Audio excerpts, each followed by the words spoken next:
Mo. Happy MoMondays!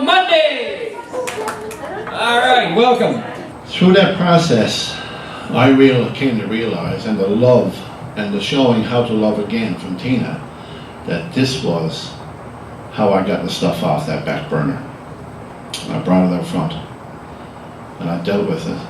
And everything I dealt with, every time I did deal with something, it made me feel better, and better, and better. When I was about 7 or 8, I remember thinking, my parents are wrong. And if I grow up watching everything they do, and I do everything exactly opposite from what they do, then I'm going to be okay. I don't know how I knew that. I have no idea. I'm only a little girl. But somehow, something inside me, that's what it told me. And that's what I did. The other day I was getting my hair cut, and I went and got my hair cut. The guy seemed like a pretty good, haircut guy.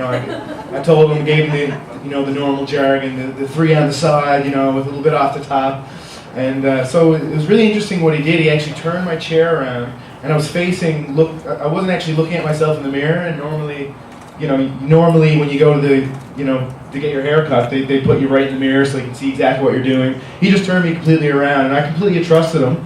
And he turned me around, and he shaved me bald, basically.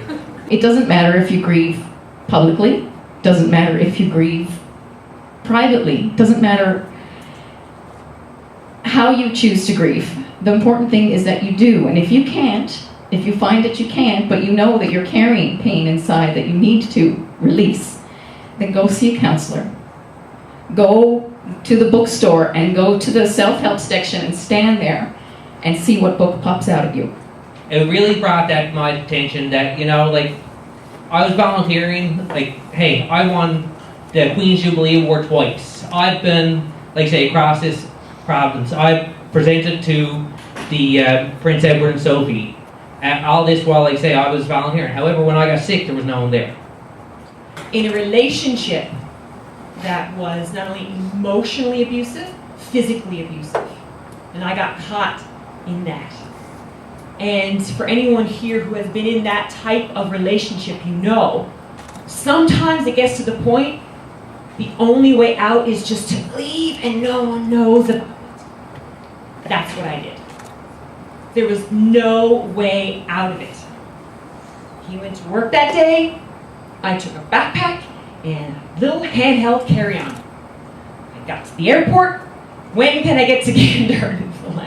I'm going home. 30 years old. Called mom and dad. They're thinking it's a surprise visit from their daughter. Ain't no surprise visit. I'm home to stay. And it was a great close to the theme tonight because it's all about attitude. It really is what we do with what happens to us.